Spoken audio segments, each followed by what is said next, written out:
Olá, está no ar o Porto Alegre em Debate. No programa de hoje nós vamos tratar sobre os rumos da economia no país.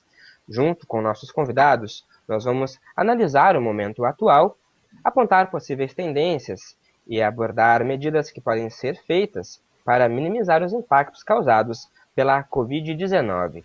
Para isso, nós contamos hoje com a participação do professor de Economia da Faculdade de Ciências Econômicas da URGS, Maurício Vaz, a economista e pesquisadora Olá. do DIEESE, Lúcia Garcia, e a economista-chefe do FEComércio RS, Patrícia Palermo. Aos nossos convidados, muito obrigado pela presença de todos.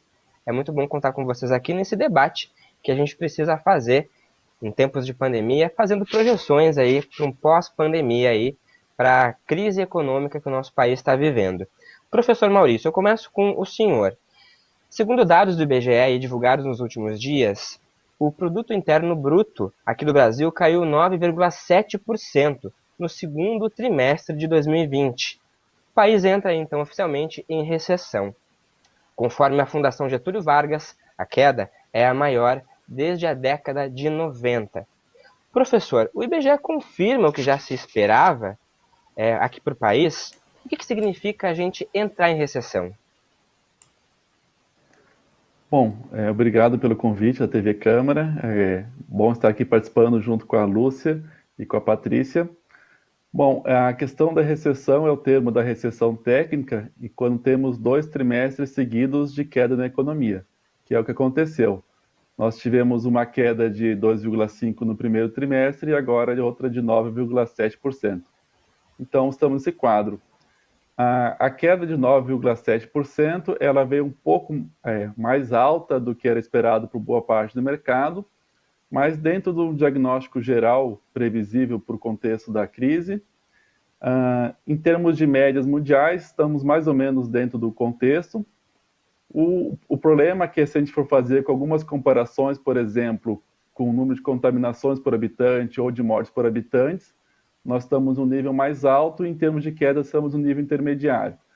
Então, mas esse é o nosso quadro e depois a gente pode detalhar em diversos aspectos o quanto que significa isso, né?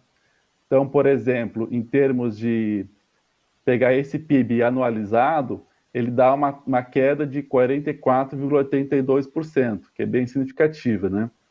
Em termos de setores afetados, a indústria ela foi muito afetada, ela teve uma queda de 12,3%, serviços foi o segundo, de 9,7%, e a agropecuária permitiu que a queda não fosse tão grande assim, quer dizer, já é bastante significativa, mas ela teve um crescimento de 0,4%. Em termos de indicadores relacionados à demanda, a minha maior preocupação, tanto por esse período, mas o período que já vem há mais tempo, e para o futuro, é em relação ao investimento. Houve uma queda de 15,2% no investimento nesse trimestre, o que faz com que a taxa em relação ao PIB chegue a 15%, que é o menor patamar da série. Isso gera uma preocupação, que depois a gente pode comentar mais em outras perguntas, para o que vier para frente, né? E um dado que eu queria ainda comentar é em relação do consumo do governo, que ele teve uma queda de 8,8%. Seria importante para dar uma segurada na dinâmica econômica, mas ele também acompanhou a queda e foi quase o mesmo patamar da queda do consumo das famílias, que foi de 12,5%. Sim, professor. Quer dizer, o Brasil, nosso país, já vinha também desde o ano passado também com alguma queda também. Então, junto com a pandemia aí, quer dizer que contribuiu mais ainda para esses números ficarem um pouco maiores, né? E a queda vir, né? Isso. A gente teve um ritmo de crescimento muito interessante entre 2006 e 2011, com aquela queda em 2009, mas rapidamente recuperada em 2010, com um crescimento acima de 7%. Só que ao longo dos anos ele foi desacelerando. Aí em 2013 a gente teve um crescimento já mais fraco, 2014 próximo de zero. Aí, 2015, 2016, a economia despencou, né? Algo que pode ser discutido, diversos motivos, né?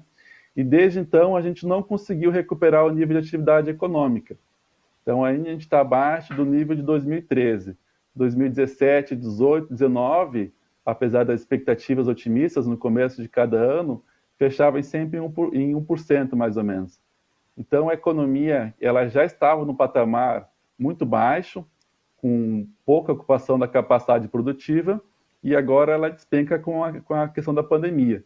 A gente está operando em torno de 60% da capacidade produtiva da economia, ou seja, é um impacto muito significativo de uma economia que já estava em baixa e ela sofre esse golpe, né?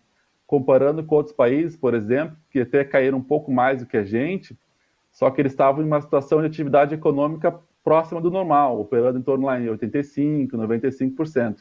A gente já estava num patamar muito baixo. Então, a queda na nossa economia, ela significa até mais que em outras economias. Sim.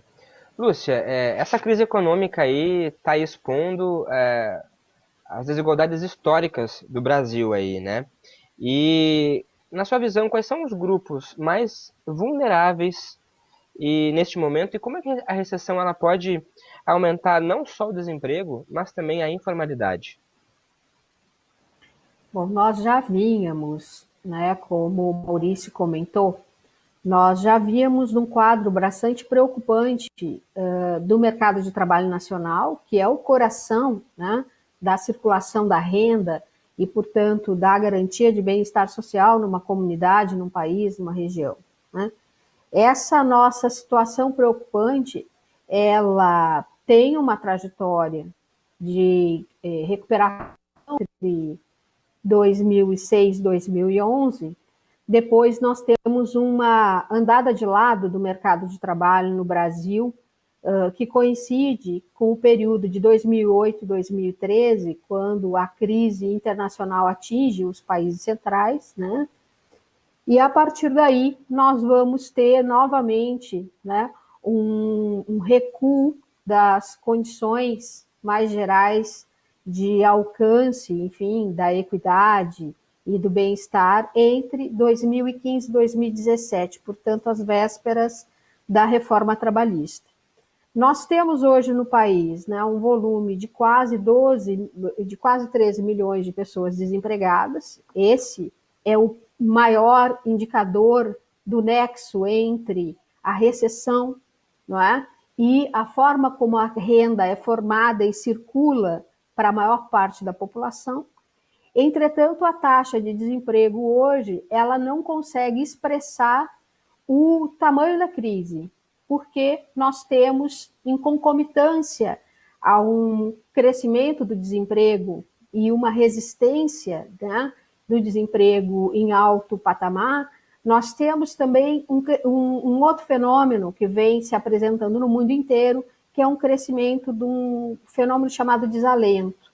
Esse desalento, ele hoje no Brasil está às portas dos 5,5%, né, que somado à taxa de desemprego, nos joga para um patamar de subutilização, de exclusão global, aí, né, bastante importante, porque vai nos chegar lá aos 18, 19% de população excluída. Para além disso, nós estamos num processo de mudança do nosso mercado de trabalho. O mercado de trabalho no mundo inteiro ele vem se desassalariando, né? Nós sabemos que nós vamos chegar ao final dessa crise com o assalariamento pelo menos equiparado às formas independentes, aos contratos livres do mercado de trabalho, né? Onde nesses mercados, nesses contratos livres, né, independentes, vão se situar um dos maiores problemas estruturais das economias latino-americanas e brasileiras, que é a informalidade. Então, nós temos mais de 40% da nossa força de trabalho que obtém trabalho operando exatamente na informalidade. E, para além disso, nós temos temas que atravessam, discriminações que atravessam a estrutura do mercado de trabalho nacional. Por quê? Porque tanto o desemprego quanto a inatividade, portanto, a exclusão ocupacional, não é? E a qualidade dos postos de trabalho pesam negativamente negativamente para um segmento constante da população, jovens, mulheres e negros. Por isso que esses segmentos, né, realmente se sublevam, né, demonstram sua insatisfação ou se organizam, né, em formas de resistência, né, seja pela alternativas mais liberais, como a alternativa de estruturar empreendimentos e buscar parcerias nesse campo, como movimentos reivindicatórios, né? Junto com o desemprego, com a inatividade e com a discriminação de alguns segmentos, nós vamos ver o quê? Um declínio da renda, que acompanha esse momento, que é um momento de um tríplice determinante conjuntural, né? De mudança estrutural da sociedade, para a qual nós vamos buscar soluções, né? E a aceleração que a Covid nos traz. Então, Sim. acho que tudo isso nós podemos conversar mais na sequência, mas esse é o quadro hoje do mercado de trabalho, como o mundo do trabalho reflete a situação que nos encontramos. Correto. Patrícia, falando então de mercado de trabalho, né? O setor de comércio, bares, restaurantes estão sendo fortemente afetados, né, pela pandemia. Muitos também fechando as portas. Embora agora, aqui em Porto Alegre, a prefeitura esteja flexibilizando, né, a abertura dos estabelecimentos, como que você enxerga esse momento e analisa e projeta os próximos para esses setores aqui em Porto Alegre e no Rio Grande do Sul?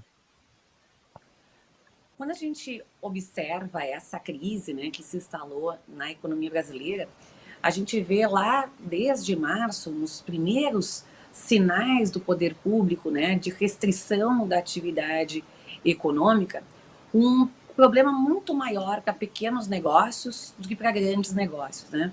Pequenos negócios, na maioria das vezes, têm um fôlego financeiro infinitamente menor do que grandes negócios.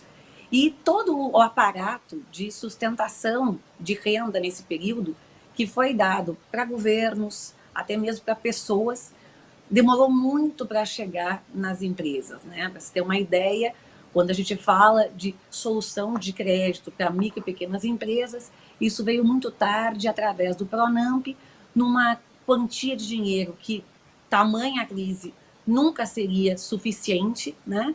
E que, obviamente, não atendeu a todos. Nesse período, muitas empresas de vários segmentos diferentes tiveram que ser obrigadas a operar de portas fechadas. E quando você se defronta, né, com um consumidor, como foi bem falado aqui pelos meus colegas de painel, que hoje tem menos renda, que perderam seus empregos, ou aqueles mesmos que estão com seus empregos, mas tem muita incerteza quanto ao futuro, que tem esse medo da contaminação, porque a gente não pode jamais esquecer que a gente está falando de uma crise com razões completamente distintas de outras crises que a gente teve na nossa história, e, portanto, as pessoas são defrontadas com o maior de todos os medos, que é o medo da morte, né?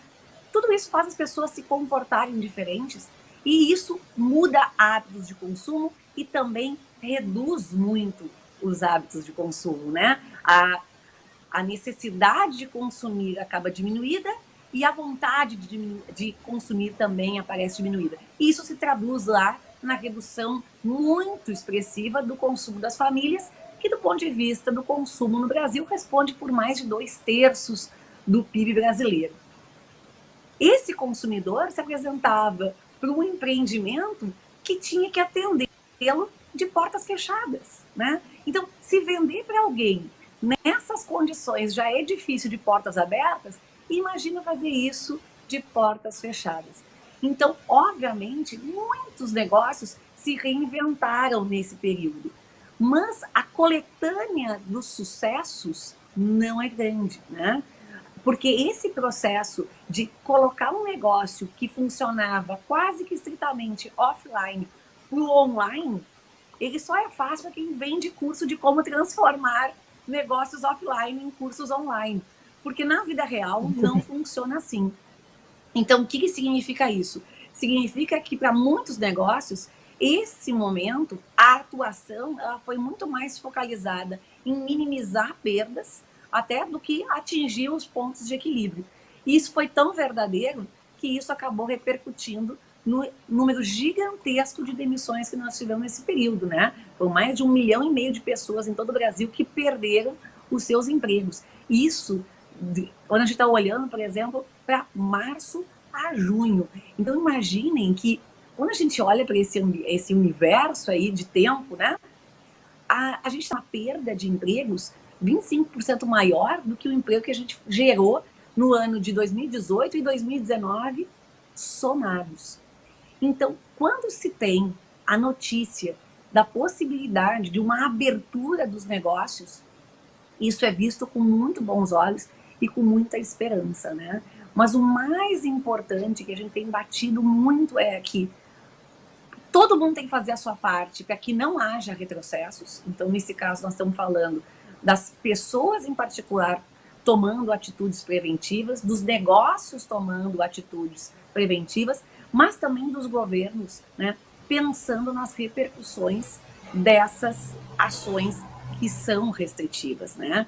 Porque da mesma forma como pessoas podem ter sua vida fortemente afetada pelo vírus, a perda de trabalho, a perda de renda também afeta muito negativamente, não a vida só em particular das pessoas, mas como a vida de toda a sociedade. Então a gente enxerga, Felipe, esse momento como um momento de muita esperança, né? Em que se consiga de fato acelerar esse processo da retomada que já mostra seus primeiros sinais, né? Porque a gente tem um compromisso muito importante de reintegrar pessoas para o mercado de trabalho, especialmente o mercado de trabalho formal. Sim. Professor Maurício, como a gente equilibra aí, né? A gente está falando em pandemia aí e tem a questão da saúde, da crise sanitária que a gente está vivendo e também tem essa crise econômica, né? Como que a gente equilibra, assim, digamos, se dá para equilibrar, né? A gente poder saber pensar das duas maneiras, né? Pensando em medidas para a crise sanitária e para a crise econômica. Como trabalhar ao mesmo tempo com isso? E, junto com isso, eu queria te perguntar também sobre as perspectivas aqui para o nosso estado, no sentido ali do setor rural, né? Que nós tivemos uma queda, que teve muito também contribuição da estiagem aqui no estado, mas como que o senhor analisa também sob o ponto de vista da atividade rural para o pós-pandemia aqui no estado? Bom, vamos lá, são duas questões relativamente distintas, né? Mas então, voltando para a primeira questão, não é algo fácil, obviamente, né? Não tem uma medida que é 100% ideal, mas, na minha opinião, o que devemos fazer sempre em termos de fechar, abrir essas questões, eu tem que fazer o que as autoridades sanitárias, os pesquisadores da área da saúde recomendam, né? Então, aí, diante desse quadro, dessa recomendação de quem entende mais do caso, existem alternativas para serem feitas, né? Então, o governo, ao final do período, ele até adotou boas medidas, mas como a Patrícia tinha comentado, o maior problema foi em termos de demora. Então, em termos do que foi feito para as pessoas, principalmente as que estavam nessa grande informalidade que a Lúcia comentou, então essas pessoas tinham praticamente a impossibilidade de receber renda. Outras pessoas que estavam no mercado formal tiveram renda reduzida, mas ainda tinham mais ou menos como se virar. Agora, para essas pessoas que estavam no mercado informal e outras que sequer tinham uma inserção no mercado informal, o auxílio emergencial ele foi bastante importante. A proposta inicial do governo era de 3 meses de R$200 apenas, né? Aí o Congresso conseguiu que essa renda fosse maior, fosse elevada para R$600, o que ela teve um impacto muito positivo para fazer com que a renda não caísse tanto assim na economia como um todo, e principalmente para esses grupos de família. Até foi observado uma melhora, né, não é uma melhora estrutural, mas uma melhora conjuntural em termos de distribuição de renda, para ver como a nossa renda ela é tão problemática em termos de distribuição. porque um auxílio de R$ 600 em poucos meses já consegue refletir em termos de melhora na distribuição.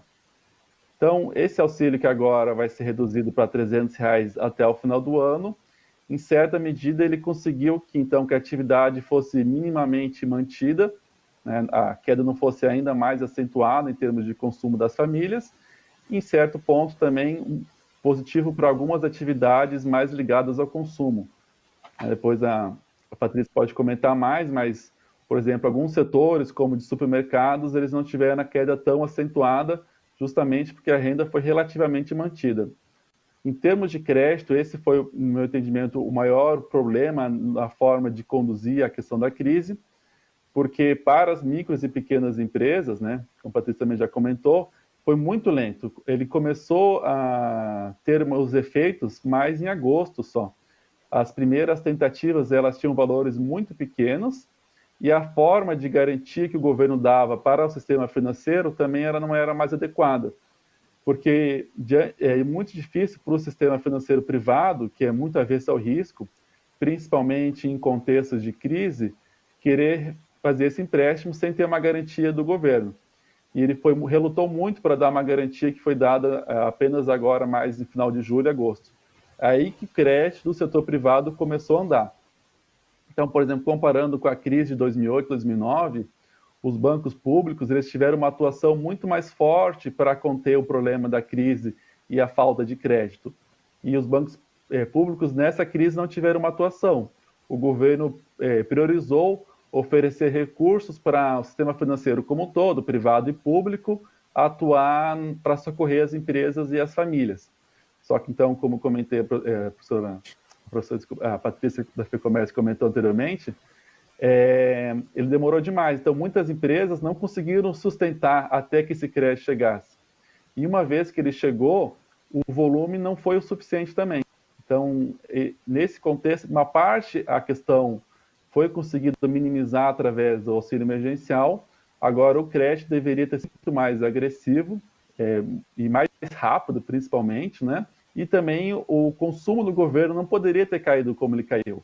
Ele deveria ter se mantido para fazer com que a economia não fosse tão sentida dessa forma, né? E então acho que as principais questões que entendo que deveria ter sido feito mais. Sim. Ainda há espaço fiscal para continuar os programas e fazer mais também, se for preciso. Pode perguntar, Felipe? Não, e sobre a questão ali do agronegócio, né, da agropecuária, o senhor acredita que é um setor que tem força para conseguir se reerguer um pouco melhor que outros agora nos próximos meses também? Bom, eu queria chegar agora, né? Então, em termos de Brasil, o agronegócio ele conseguiu se manter, ele teve inclusive crescimento, né?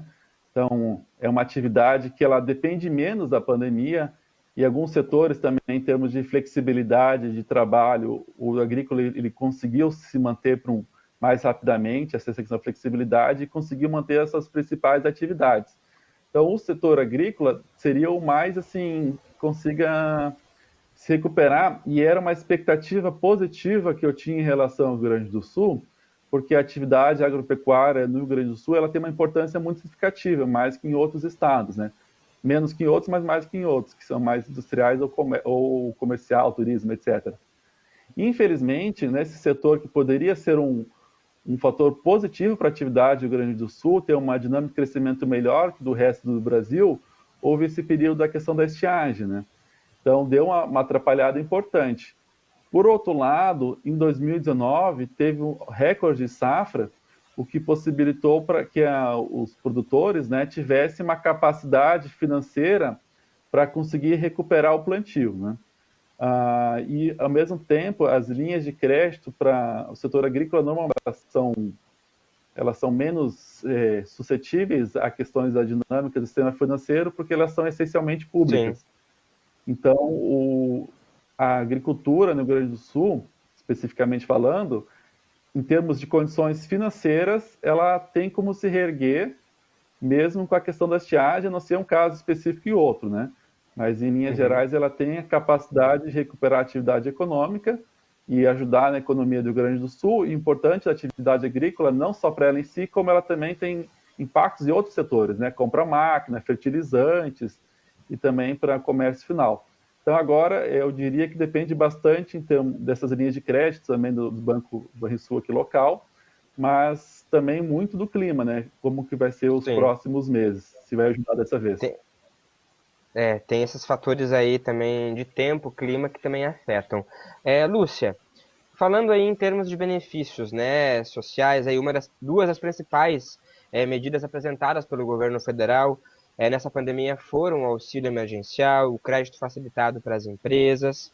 Eu queria que tu falasse um pouquinho, Lúcia, com relação à importância disso para as famílias e, ao mesmo tempo, como equilibrar isso com a responsabilidade fiscal também dos governos. Fala-se muito aí que o governo não está utilizando o dinheiro todo que deveria utilizar, tá ou não tá? Como que a gente pode problematizar essa questão? Bom, eu acho que a primeira questão que a gente precisa colocar na mesa é justamente um aspecto que Patrícia levantou, a lentidão de reação do nosso governo e, obviamente, existe um certo delay, né, dessas operações, assimilação delas pelo mercado, pelas lógicas econômicas, né? Então, nós temos o auxílio emergencial, ele é proposto pelo Congresso Nacional com resistência do governo federal e logo após, quando é aprovado pelo Congresso Nacional, a própria operacionalização, né, foi assumida com grande lentidão pela estrutura federal, né? A necessidade desse auxílio, assim como o socorro aos pequenos negócios, sempre esteve clara como sendo uma peça-chave de resistência, de possibilidade de reação nesse contexto, né?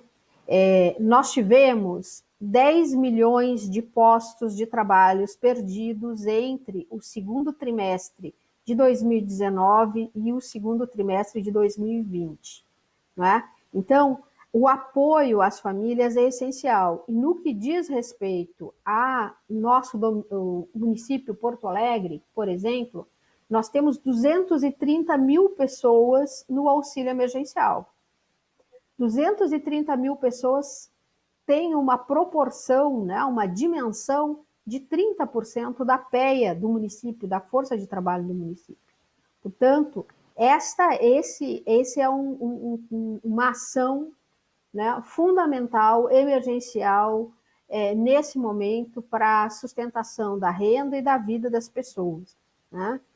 E dos pequenos negócios que estruturam a cidade de Porto Alegre, né? Assim como uma parte importante na economia, enfim, nacional, né? Outras formas importantes de atuação do governo, né, precisam ser engendradas, né, uma vez que nós estamos num período de forte aceleração da tecnologia digital que se coloca para todos esses pequenos negócios e que pode excluir, né, uma boa parte dos trabalhadores e dos pequenos e microempreendedores que estão circulando em torno disso.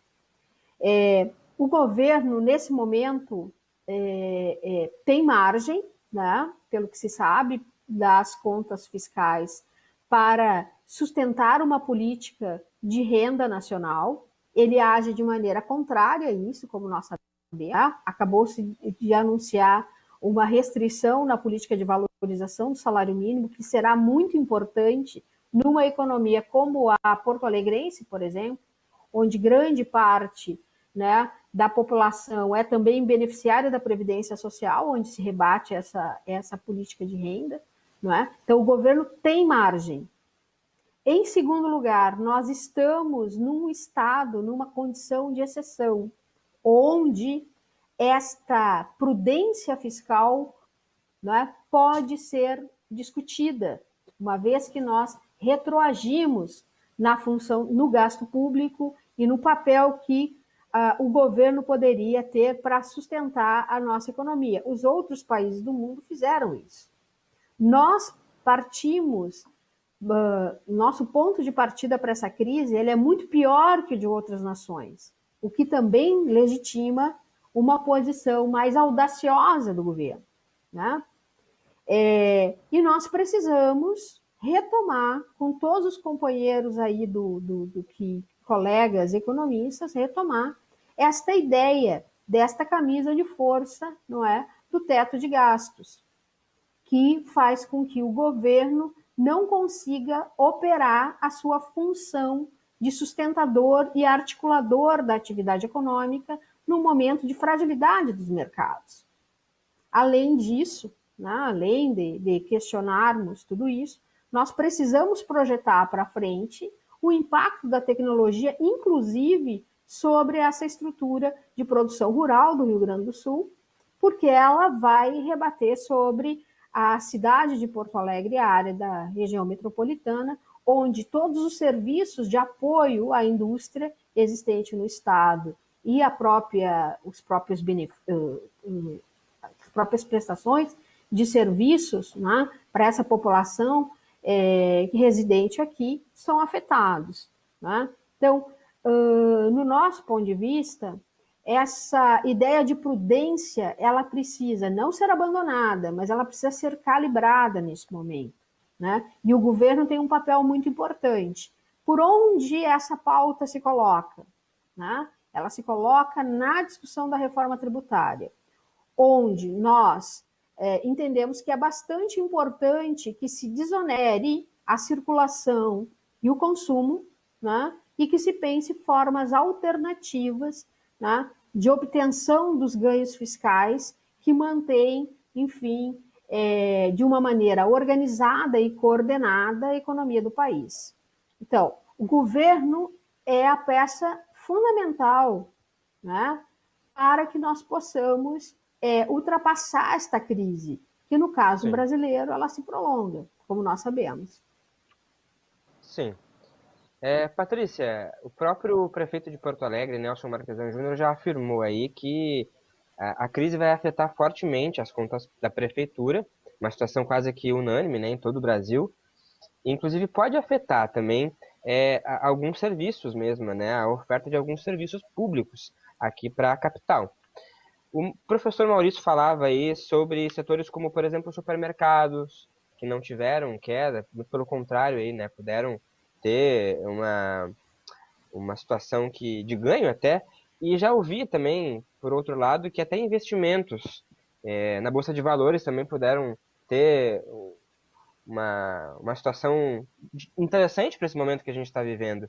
Na sua avaliação aí, como que o setor privado poderia também contribuir aí para o setor público? Fala-se muito que para essa retomada o setor privado não seria tão forte assim, poderia ser enfraquecido. Qual a sua avaliação? Eu vou começar a minha fala aqui conversando um pouco sobre a fala da Lúcia, né? Eu vou concordar com alguns pontos que ela trouxe e vou discordar de outros, né? Então, eu vou começar discordando para depois concordar. Eu e a Lúcia, a gente tem uma visão diferente sobre essa questão da dinâmica fiscal, né? Então, por exemplo, eu acredito que todo o nosso projeto de recuperação econômica está muito alicerçado em justamente cumprir o teto de gastos, né? No sentido de que nós temos um gasto que seja mais prudente, porque a gente não pode jamais nos esquecer que se nós formos para uma situação de insolvência, a nossa situação que é ruim pode ficar ainda pior, né?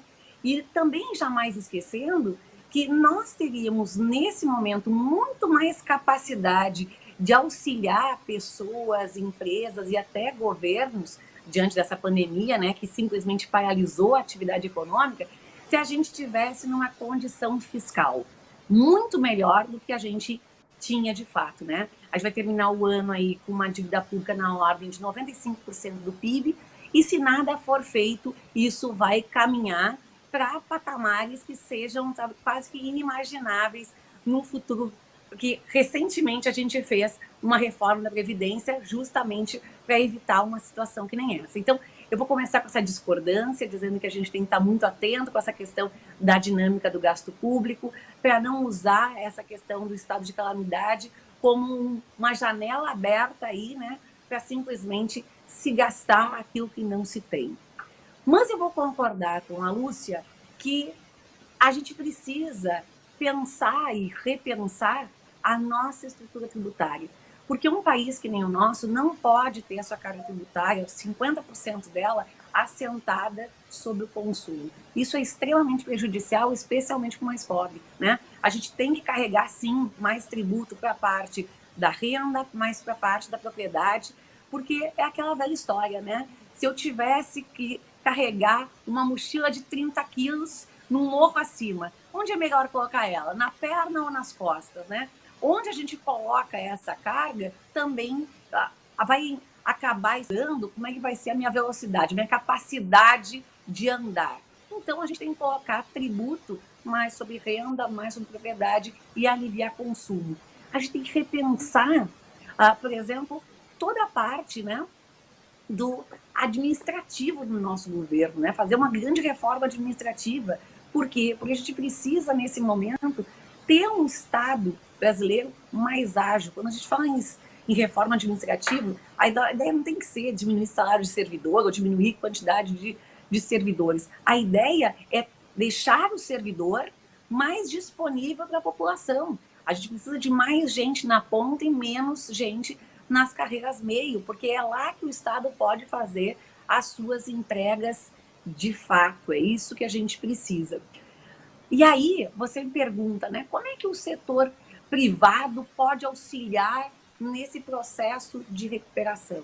Se a gente tiver ambientes de negócio propícios para que os negócios sejam realizados, o setor privado, que é o maior empregador do Brasil, consegue empregar mais gente, consegue fazer a atividade econômica funcionar melhor e, com isso, a arrecadação de tributos crescer, né? E, obviamente, dar sua contribuição.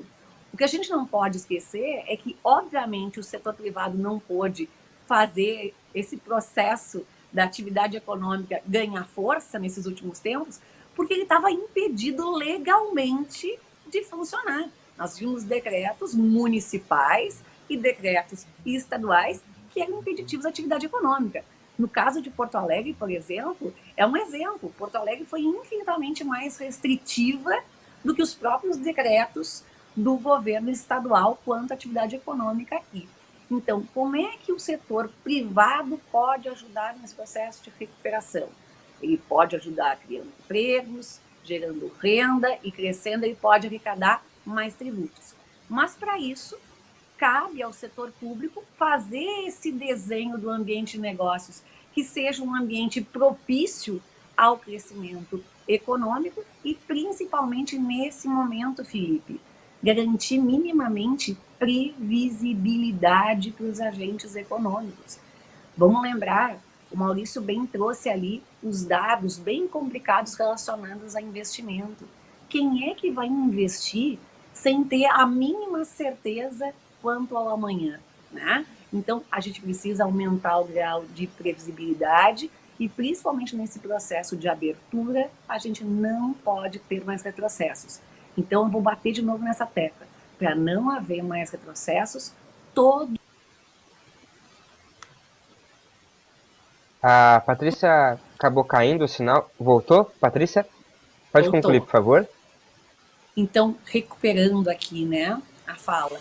Para esse processo de retomada acontecer, todos nós precisamos fazer a nossa parte. O que significa isso? Nós temos que tomar os cuidados para evitar que o vírus se dissemine mais, né? E que a gente acabe tendo que retroceder nos avanços que nós obtivemos nesses últimos tempos.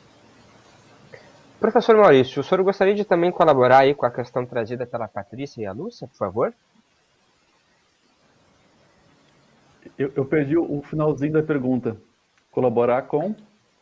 Se você também gostaria de contribuir aí com a fala que foi trazida pela Lúcia e pela Patrícia, aí, com essas questões aí do governo, do poder público. Com certeza. Obrigado pela oportunidade de entrar nesse debate. A gente comenta, né, que quando tem 2, 3 economistas, é muito difícil que haja 100% de concordância, né? Se for isso, seria estranho. E é bom que o nosso debate fica mais plural. Então, vamos lá. Eu vou começar também pela concordância entre as duas, que também eu vou no mesmo sentido, em termos de reforma tributária. Essa que está sendo proposta, ela não piora, a meu ver, mas é longe de ser ideal. Então, o que é a proposta da reforma tributária? Ela tira a tributação federal sobre a produção e vai toda para consumo. E para consumo não é bom. O bom é retirar da produção.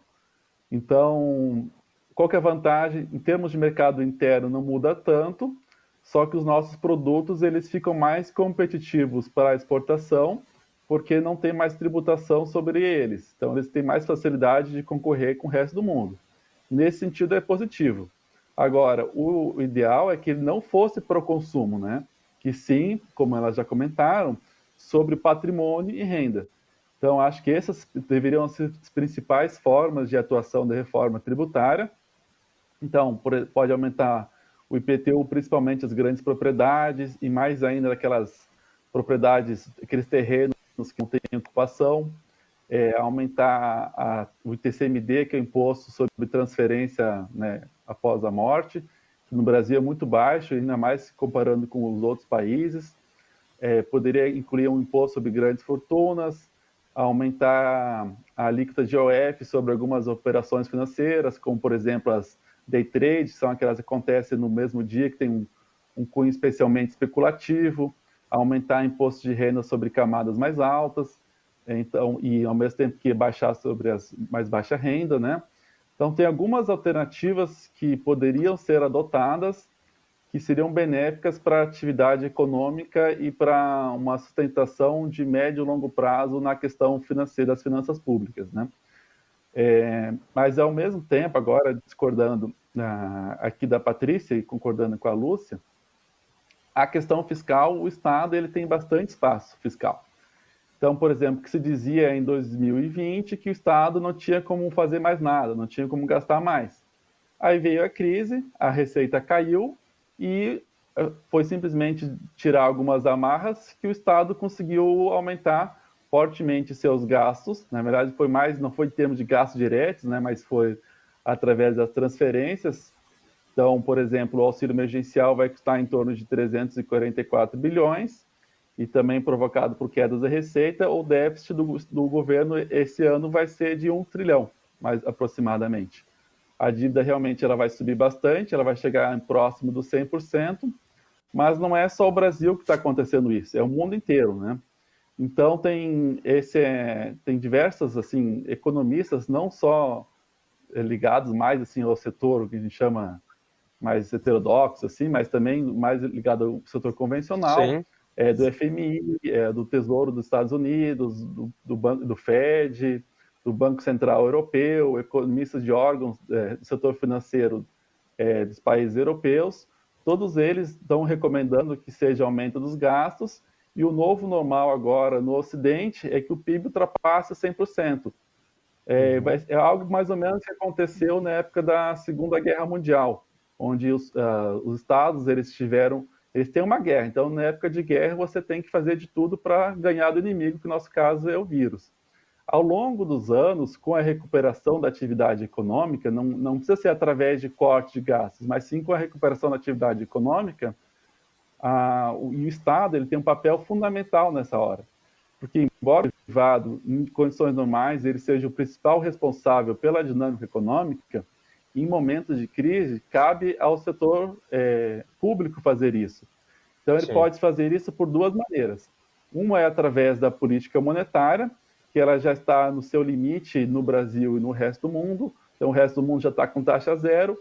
O Brasil, esse 2% equivale a uma taxa zero para a gente também. Ao mesmo tempo, isso facilita muito a expansão fiscal, porque agora o custo da expansão fiscal é muito baixo. Então, com uma taxa de juros 2%, a elevação do endividamento não é tão prejudicada assim. E nós não temos uma situação de insolvência, e nunca teremos, porque nossa dívida interna é a nossa própria moeda. E na história da humanidade, digamos assim, não tem nenhum país, ao menos no capitalismo, não tem nenhum país que ele quebrou por dever na sua própria moeda. O que acontece é quando a dívida interna é moeda estrangeira, o que não é o nosso caso. Então, a gente está tranquilo em termos fiscais. Maravilha. Nós estamos chegando ao final do programa e, para encerrar, eu gostaria de fazer uma pergunta para vocês três, para a gente poder encerrar esse programa aí. E é pouco tempo para a gente poder falar de tanta coisa, principalmente quando a gente está falando de economia. Então, professora Lúcia, nesse momento, como as pessoas elas podem, o que elas podem fazer nesse momento, trazendo para as diferentes realidades, o que elas podem fazer nesse cenário de recessão para poderem a sua vida ser um pouco melhor, né? Que medidas elas podem tomar? E ao mesmo tempo também eu te pergunto, qual seria a perspectiva mais realista de prazo para a recuperação da economia? Bom, eu vou inverter um pouquinho, né, a tua pergunta.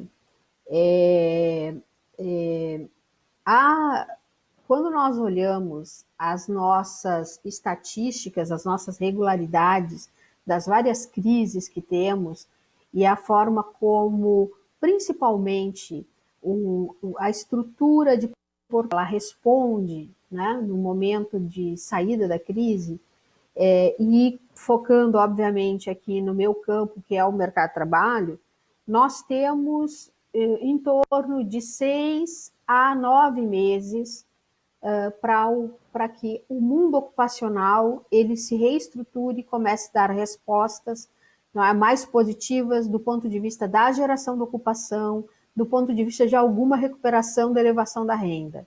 Né? Então, estou dizendo que eu aqui passei, né, pela crise de 1900, da segunda metade dos anos 90, monitorando o mercado de trabalho de Porto Alegre, né?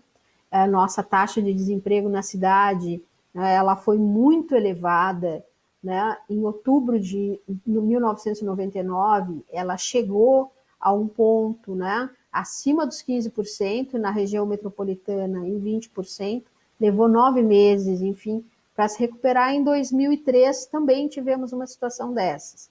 Então, eu diria que o prazo aí, né, findado ou amenizado o momento mais agudo, né, da paralisação, nos coloca numa projeção, né, de quase uma mão para frente para a recuperação econômica e, claro, não voltaremos ao mesmo patamar. Teremos um chamado novo normal, uma nova condição de articulação da estrutura produtiva. O que as pessoas devem fazer, né, na minha opinião? Em primeiro lugar, vou tomar aqui a fala da Patrícia.